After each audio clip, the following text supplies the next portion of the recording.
$10 million, Mr. Mercer, and believe me, you should be grateful we're not asking for more.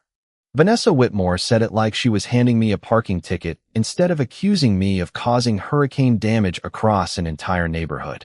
I stood in my driveway 72 hours after Hurricane Delia tore through Florida's Gulf Coast, holding a waterproof envelope that felt strangely heavy in my hand.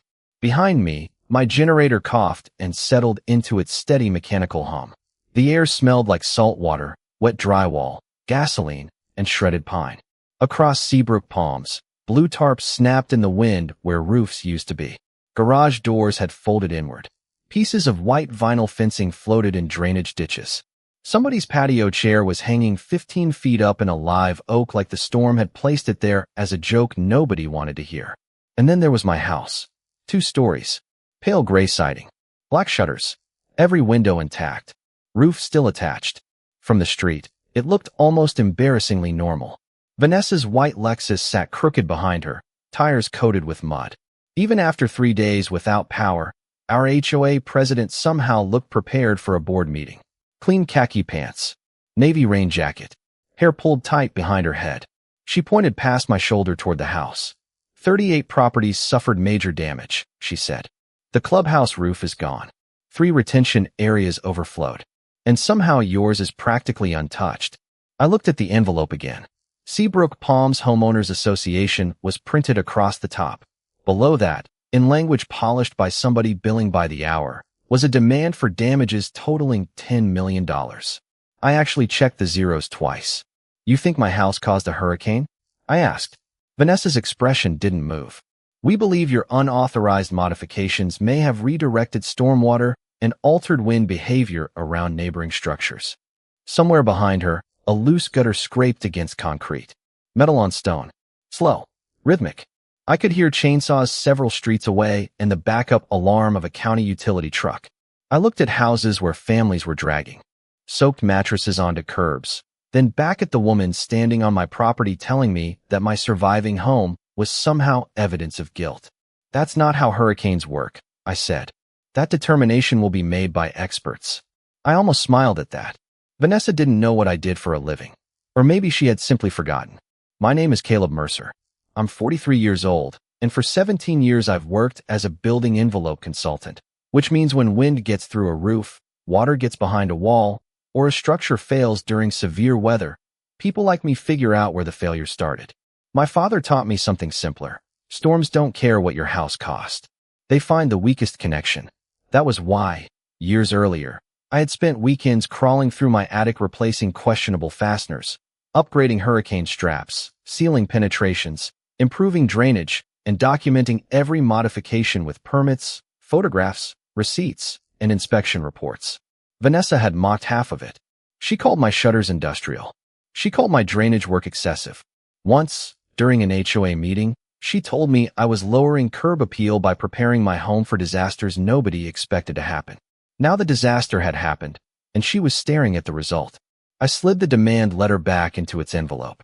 Near Vanessa's shoe, something caught the afternoon light beneath a pile of broken shingles.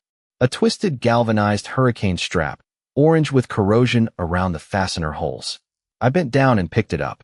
Vanessa watched me turn it between my fingers.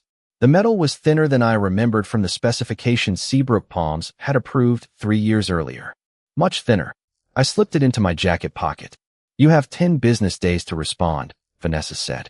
I'll respond, I told her. She gave my house one last suspicious look before walking back toward her Lexus.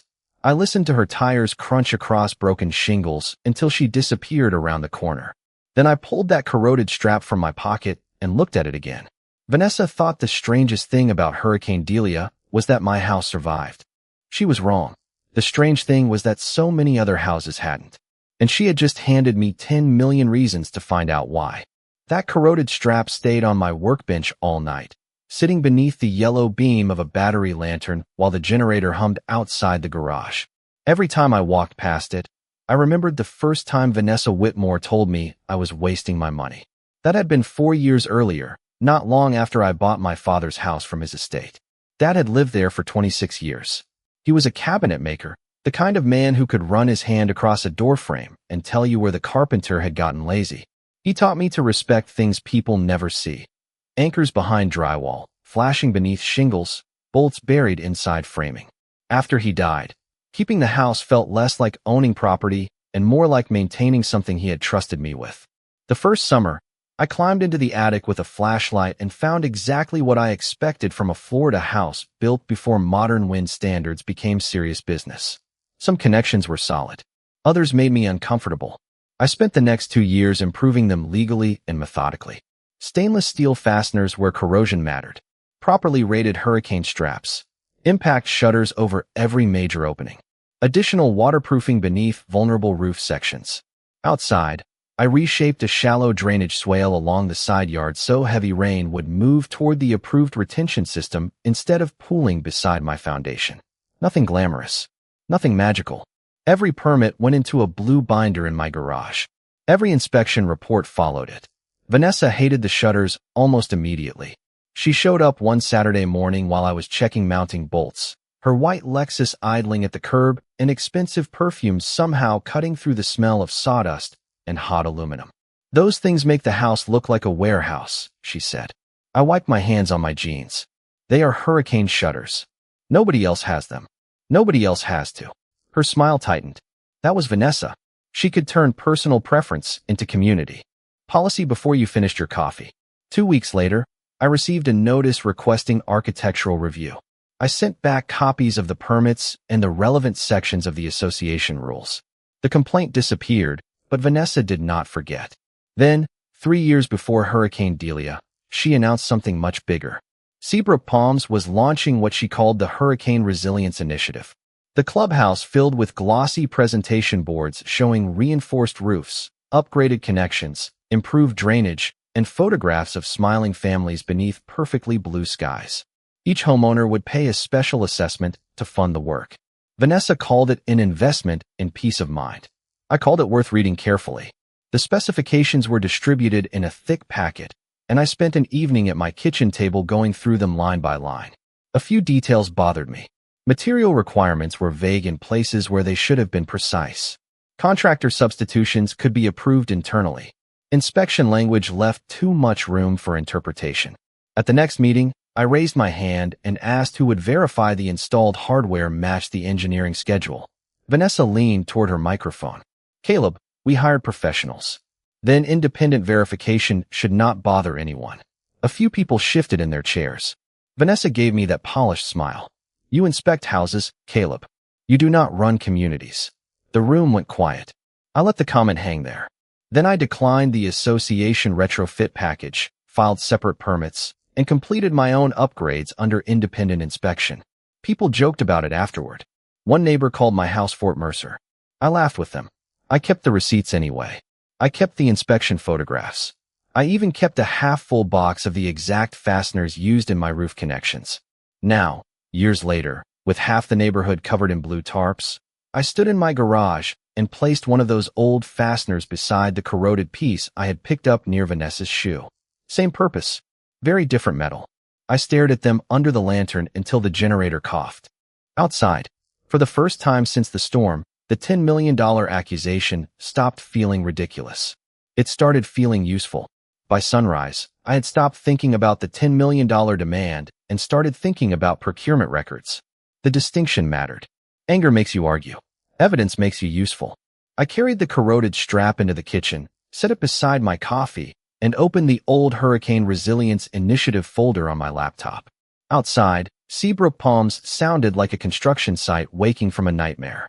Chainsaws buzzed 2 streets over. Portable generators rattled behind garages.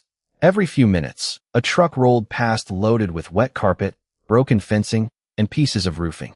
The air coming through my open window smelled like salt, mud, and damp insulation. 3 years earlier, Vanessa had sold the initiative like she was unveiling the future. She booked the clubhouse on a Thursday evening and covered the walls with glossy diagrams showing reinforced roof connections and upgraded storm protection. Nearly 70 homeowners showed up. Vanessa stood beneath the association seal in a cream blazer, clicking through slides while telling everyone that Seabrook Palms would become one of the most storm-ready communities on the Gulf Coast. The price was not small. Each property received a special assessment based on square footage, and the board promised the money would fund professional engineering, approved materials, contractor labor, and documented inspections. Most residents barely questioned it. Florida homeowners understood hurricanes. Peace of mind was easy to sell when the alternative was watching the Weather Channel every August and wondering whether the next cone would point at your roof. I was one of the few people who read the technical packet before voting. Page after page looked respectable until I reached the hardware schedule. The engineering drawings called for corrosion-resistant connectors and fasteners rated for coastal exposure. That made sense. Salt air eats cheap metal quietly. You do not notice the damage from the driveway. It happens above ceilings and behind trim until the connection you trusted is no longer the connection you bought. Then I noticed a clause allowing equivalent substitutions with board approval. Equivalent was doing a lot of work in that sentence. At the meeting, I asked who would approve substitutions. Vanessa said the project manager.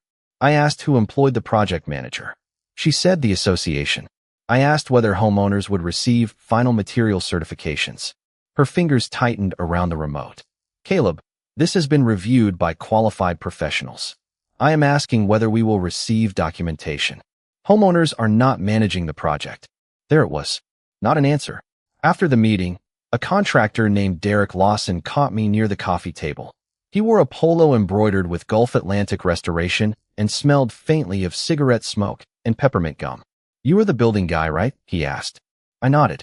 He glanced toward Vanessa before lowering his voice. Specifications change in the field all the time.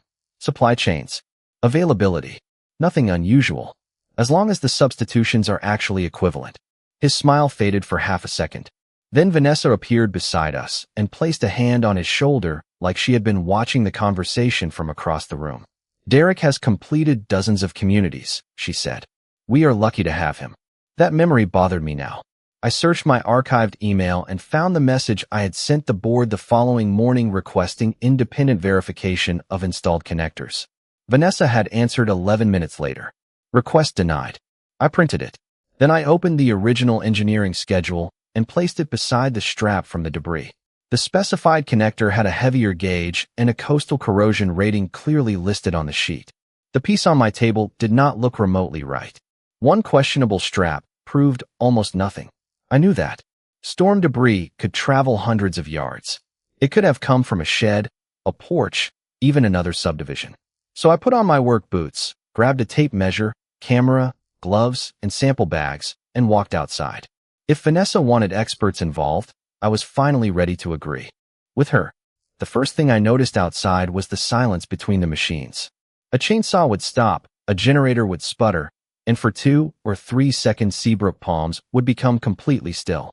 In those gaps, I could hear water dripping from broken gutters and blue tarps snapping against exposed roof decking. I walked east toward Harbor Pine Drive with my camera hanging from my shoulder and sample bags folded inside my jacket. Hurricane Delia had changed the geography of streets I had known for years. Mailboxes leaned toward the road. Palm fronds covered storm drains. Piles of soaked drywall sat along curbs beside ruined couches and rolled carpet. About 6 houses down, I found Martin Keller standing beside what remained of his screened porch. Martin was 68, retired from the Postal Service, and normally the kind of man who treated lawn care like competitive sports.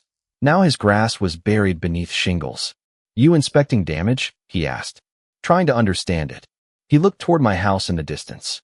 Vanessa says your drainage modifications pushed water this direction. There was no accusation in his voice. That made it worse. Martin, your house sits almost 4 feet higher than mine. He stared at the street for a moment. I know. I asked permission to look at the exposed roof edge. He nodded. A section of soffit had peeled away, leaving the connection points visible from the ground. I raised my camera and zoomed in. Rust. Not surface discoloration. Rust blooming around fastener heads that were supposed to be rated for coastal exposure. I photographed everything without touching it. At the next house, I saw the same orange staining. Then again 2 houses later. 3 properties. Same pattern. Same retrofit program. I kept walking. The farther I went, the harder it became to ignore. Homes that had received the association package showed connection failures in remarkably similar places. A few owners had already hired cleanup crews, so I stayed on sidewalks and asked before stepping onto anyone's property. By noon, I had photographs from 9 houses. 7 showed visible corrosion around hardware associated with the retrofit work. Then I reached the clubhouse. That was where the smell changed. Wet lumber mixed with chlorine from the damaged pool equipment and the sour odor of carpet baking in Florida heat. Part of the roof covering was gone, exposing rows of connectors beneath the edge framing. I lifted my camera. The hardware looked familiar. Too familiar. A voice behind me said, "You are not authorized to conduct inspections here." Vanessa. She stood 20 feet away beside Derek Lawson, the contractor from the old meeting. Derek looked older than I remembered, but I recognized the peppermint gum immediately. "I am standing on the sidewalk," I said. "You are photographing association property, after you accused my property of causing community damage." Derek glanced at Vanessa. She did not look at him. That tiny movement told me more than either of them realized. Vanessa stepped closer. "Our attorneys will handle the investigation." "Good." I lowered the camera. "Then they will want the original installation records." Her face stayed composed, but Derek stopped chewing. "Just for a second." I noticed. Vanessa noticed me noticing. "All records are maintained according to association policy," she said. I nodded and walked away. I did not tell her about the 7 houses. I did not mention the corrosion. I definitely did not mention the email denying independent verification. Back in my garage, I transferred every photograph onto 2 separate drives and started a spreadsheet with addresses, installation dates, visible conditions, and permit references. Then I placed the corroded strap beside my own and used fastener again. Outside, thunder rolled somewhere far over the Gulf. This time, the sound did not bother me. What bothered me was Derek Lawson going completely still when I mentioned the records. The next morning, Vanessa stopped suggesting I might be responsible and started telling people I was. I learned that from my neighbor, Laura Bennett, who knocked on my garage door just after 8 with rain still dripping from the hood of her jacket. She held her phone toward me without saying anything. The Seabrook Palms emergency message board was filled with posts about drainage, alterations, unauthorized structural modifications, and something Vanessa called a probable storm amplification effect. That last phrase almost impressed me. It sounded scientific enough to frighten people while meaning practically nothing. One post claimed my drainage swale had redirected floodwater toward Harbor Pine Drive. Another suggested my reinforced roof had changed wind pressure around neighboring homes. By lunchtime, somebody had written that I had protected my own property at everyone else's expense. I could smell wet plywood and coffee as I stood beside Laura reading it. "People are scared," she said quietly. "They lost everything." I know. Vanessa is giving them an explanation. That was the problem. A bad explanation can feel better than no explanation when your living room is sitting at the curb. I opened my permit binder and showed Laura the drainage approval. The county diagram clearly showed runoff moving toward the same retention basin the neighborhood had used for years. Nothing crossed onto another residential lot. She studied the stamped page, then looked toward the street. "Has Vanessa seen this?" She had a copy before the storm. Laura stared at me. That afternoon, the association called an emergency meeting in the parking lot because the clubhouse was unusable. Folding chairs sank into damp grass. A portable generator powered 2 work lights and a microphone that kept popping with static. Nearly 50 residents showed up. Some wore work gloves. Others still had insurance paperwork tucked under their arms. Vanessa stood behind a folding table with Derek Lawson and an attorney named Raymond Cole. She spoke for 15 minutes about recovery, community unity, and accountability. Then she said my name. "Evidence indicates Mr. Mercer performed modifications that may have contributed substantially to the uneven pattern of destruction." Every face turned toward me. I stayed seated. Raymond described potential liability involving altered runoff, structural aerodynamics, and consequential property losses. Then Vanessa did something I had not expected. She pointed toward my house, visible beyond the trees. One residence survived almost completely intact while surrounding properties suffered catastrophic losses. We cannot ignore that. Martin Keller stood 3 rows ahead of me. He looked exhausted. "Are you saying Caleb caused this?" Vanessa paused just long enough to make the answer sound careful. "I am saying his property requires investigation." I raised my hand. Raymond tried to move on. I stood anyway. "Which engineering report supports that claim?" Vanessa's jaw tightened. The investigation is ongoing. Which licensed engineer concluded my drainage caused flooding? Silence. The generator hummed behind her. Which wind study determined my roof reinforcement damaged another structure? More silence. I could hear water dripping from the edge of the clubhouse roof. Raymond finally said, "Mr. Mercer, this is not the appropriate forum for discovery." I nodded.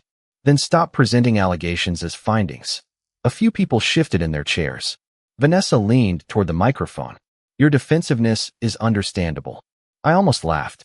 Instead, I took out my phone and started recording openly. "Please continue." Her eyes narrowed. She did. For another 12 minutes. She repeated the drainage accusation. She repeated the structural accusation. She repeated that my surviving house was evidence requiring financial accountability. I did not interrupt again. I wanted every word. When the meeting ended, people walked away in small groups, whispering beneath the work lights. I returned home, saved the recording in 3 locations, and wrote the date beside Vanessa's statements. Then an email arrived from Raymond Cole requesting access to my permits, inspection history, construction photographs, and insurance records. I read it twice. They thought they were building a case around my house. They had no idea they were giving me a map of exactly what they were afraid I might find. Raymond Cole's request told me exactly where to look next, because lawyers rarely ask for 4 categories of records unless they already have a theory connecting them. I gave him nothing beyond what the association was legally entitled to receive, then spent the next morning following the paper trail Vanessa had created 3 years earlier.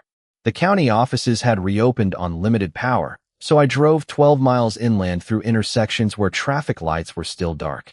Utility trucks lined the shoulders. Gas stations had handwritten signs taped over empty pumps. Inside the county building, the air smelled like copier toner, damp clothes, and industrial cleaner. I requested every permit connected to the Seabrook Palms Resilience Project, including contractor filings, inspection notices, engineering revisions, and completion certificates. The clerk slid a stack of documents beneath the glass. I carried them home like they were worth more than the $10 million letter sitting in my desk. By sunset, my kitchen table had disappeared beneath paper. The original engineering schedule was clear. Coastal-rated connectors, corrosion-resistant fasteners, specific gauges, specific installation spacing. Then I found the first substitution request. Gulf Atlantic Restoration had submitted it 6 weeks after construction began, citing material shortages and rising costs. Derek Lawson proposed an alternate connector from another supplier. The document claimed equivalent performance. At the bottom was an approval line. Vanessa Whitmore, board president. I felt that familiar metallic taste at the back of my mouth. I kept reading. A second substitution appeared 2 months later. Then another involving fasteners. Each one carried the same explanation: availability, schedule pressure, cost control. Each one had been approved internally. What I could not find was independent engineering acceptance confirming those replacements were equivalent for coastal exposure. The next morning, Martin Keller called. His insurance inspector had removed several loose pieces of damaged roof hardware and left them stacked beside his garage. Martin gave me permission to photograph them. I placed a ruler beside one connector and took close pictures of the stamping. There it was, a manufacturer code. Back home, I pulled the product documentation. My stomach tightened. The connector was real structural hardware, but the product sheet I found did not match the coastal specification listed in the original Seabrook engineering package. That did not prove fraud. It did not prove why any particular roof failed. But it proved something much simpler and much more dangerous for Vanessa. What residents had been promised and what I was seeing after the storm were not obviously the same thing. I called an independent structural engineer I had worked with before, Rebecca Sloan, and asked whether she could review documents without making assumptions about storm causation. "Send me everything," she said, "especially photographs with identifiable markings." I did. For hours later, she called back. Her voice had changed. "Caleb, do not throw away that strap." I was not planning to. "And do not call the contractor yet." I looked across the garage at the orange corrosion under my work light. Why? Because I want laboratory identification before anybody starts explaining where these materials supposedly came from. The next day, I received another association email. Vanessa wanted me to attend a formal recorded interview regarding my modifications. I read the message slowly, then looked at my growing folder of substitution approvals. That was when the shape of this finally became clear. Vanessa expected me to spend the next 10 days proving I had not caused the neighborhood's losses. I was going to let her believe that. I would answer carefully. I would provide permits when required. I would let Raymond ask his questions. Most importantly, I would let Vanessa keep talking. Because if those materials came back wrong, I did not need her frightened. I needed her confident. Confident people explain things. Confident people repeat themselves. And sometimes, if you give them enough room, confident people sign their names beneath the exact story that proves they knew more than they should have. The recorded interview took place 2 days later inside a temporary insurance office set up in the Seabrook Palm Sales Center, where portable air conditioners rattled against plywood-covered windows and the room smelled like fresh coffee, wet carpet, and printer paper. Raymond Cole sat across from me with a legal pad. Vanessa sat beside him with a thick folder and the same controlled expression she wore at board meetings. Derek Lawson was not there. I noticed that immediately. Raymond switched on a recorder and asked me to confirm my name, occupation, address, and the dates of my home improvements. I answered each question slowly. He asked about my drainage swale. I gave him the county permit number. He asked about my shutters. I gave him the inspection date. He asked about roof reinforcement. I explained that every structural modification had been permitted and independently inspected. Vanessa finally leaned forward. But you admit your house was modified beyond the neighborhood standard. Yes. Her eyes sharpened. And your house survived. Yes. While surrounding homes did not. I looked at Raymond. Is that a question? He cleared his throat. Vanessa leaned back. For the next 40 minutes, they tried to turn preparation into suspicion. I let them. I did not mention Rebecca Sloan. I did not mention the laboratory review. I did not mention the substitution approval spread across my kitchen table. Then Raymond slid a document toward me. It was a formal statement from the association claiming my modifications had created abnormal runoff patterns and potentially altered wind loads affecting adjacent structures. At the bottom was Vanessa's signature. I read every line. Who prepared this? I asked. Association counsel, Raymond said. Based on what engineering analysis? Vanessa answered before he could. Based on the obvious pattern of damage. I looked at her. You are certain? Absolutely. The recorder captured the word perfectly. I pushed the document back without signing anything. That afternoon, Rebecca called. Laboratory identification confirmed that the strap I had recovered was consistent with the substituted hardware listed in the project records. More importantly, photographs from multiple homes showed the same manufacturer markings. She was careful with her language. She could not say the hardware caused every failure. Hurricanes are complicated. Roof geometry, installation quality, exposure, debris, pressure changes, and dozens of other factors matter. But she could say the installed components deserved immediate engineering review because they did not appear to match the original coastal specification residents had been shown. That was enough. The next piece arrived from Laura Bennett. She had been treasurer of the association for 6 months during the retrofit project before resigning after repeated arguments with Vanessa. Laura still had archived board emails because Vanessa had insisted officers use personal accounts for what she called convenience. One email stopped me cold. Derek had warned Vanessa that upgrading to the originally specified coastal hardware would increase project costs and delay completion.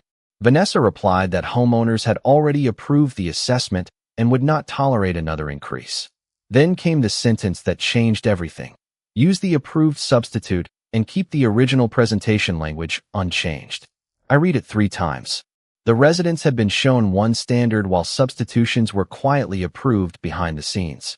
The next morning, Raymond sent me an affidavit expanding the association's accusations and asked whether I wanted to submit a written response before their insurance carriers reviewed the claim. I declined.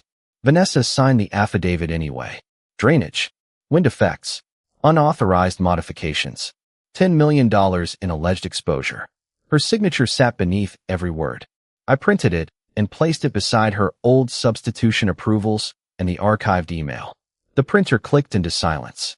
For nearly a week, Vanessa had been trying to force me to defend my house. I finally understood that I did not need to defend it anymore. My permits already did that. My inspections did that.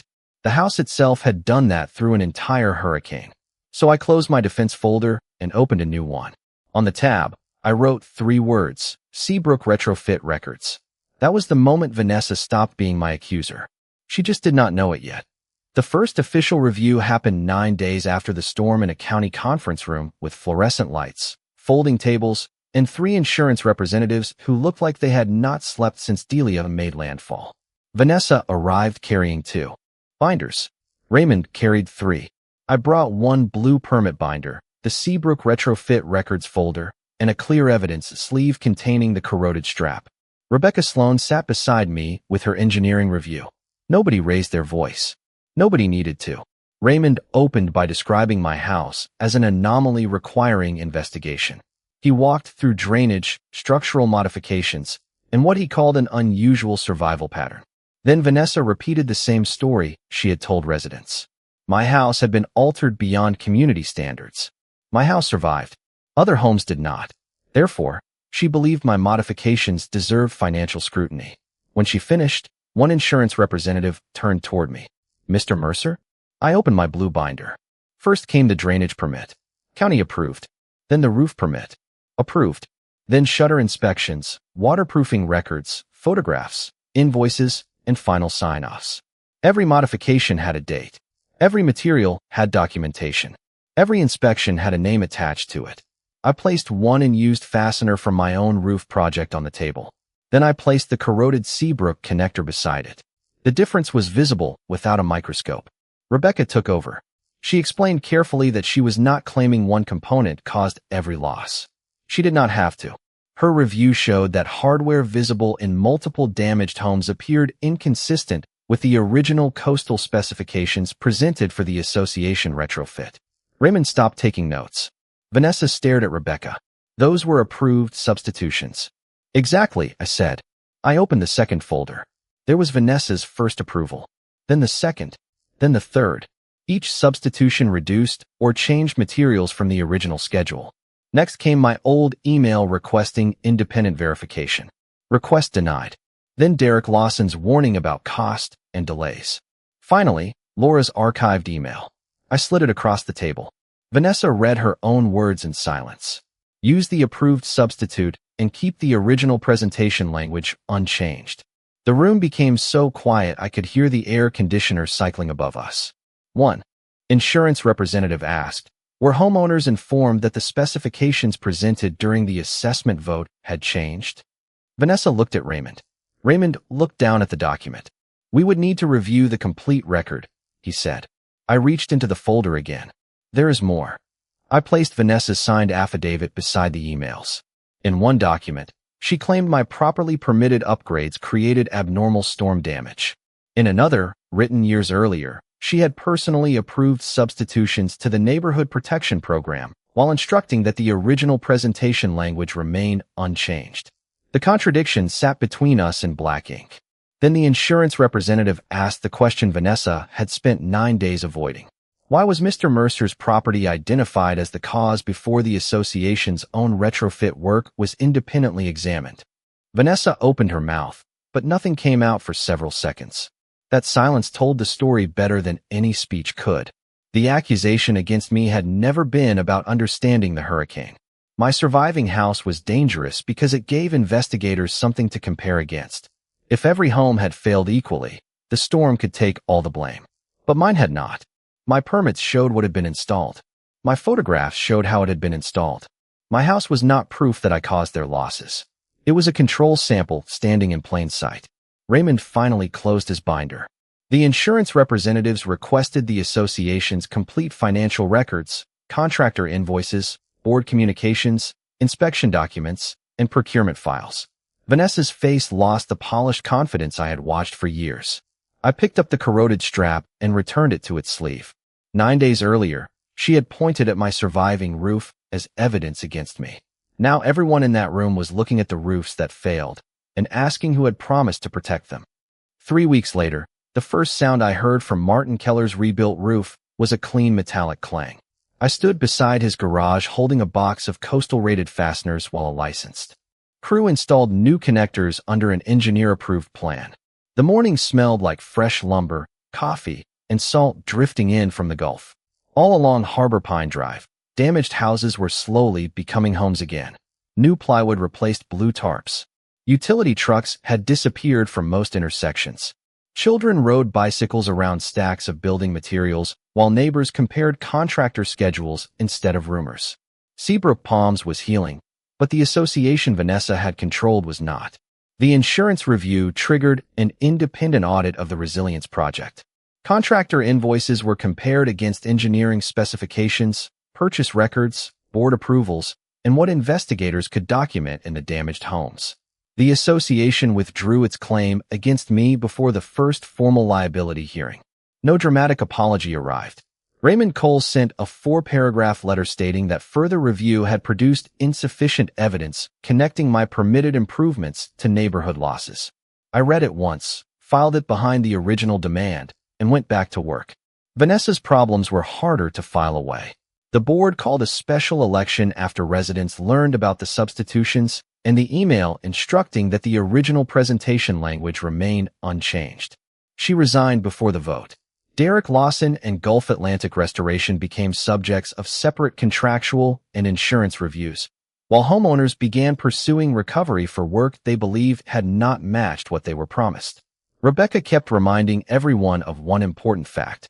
No honest engineer could reduce hurricane damage to a single rusty connector. Delia had been a major storm. Wind direction mattered. Roof shape mattered. Exposure mattered. Installation mattered.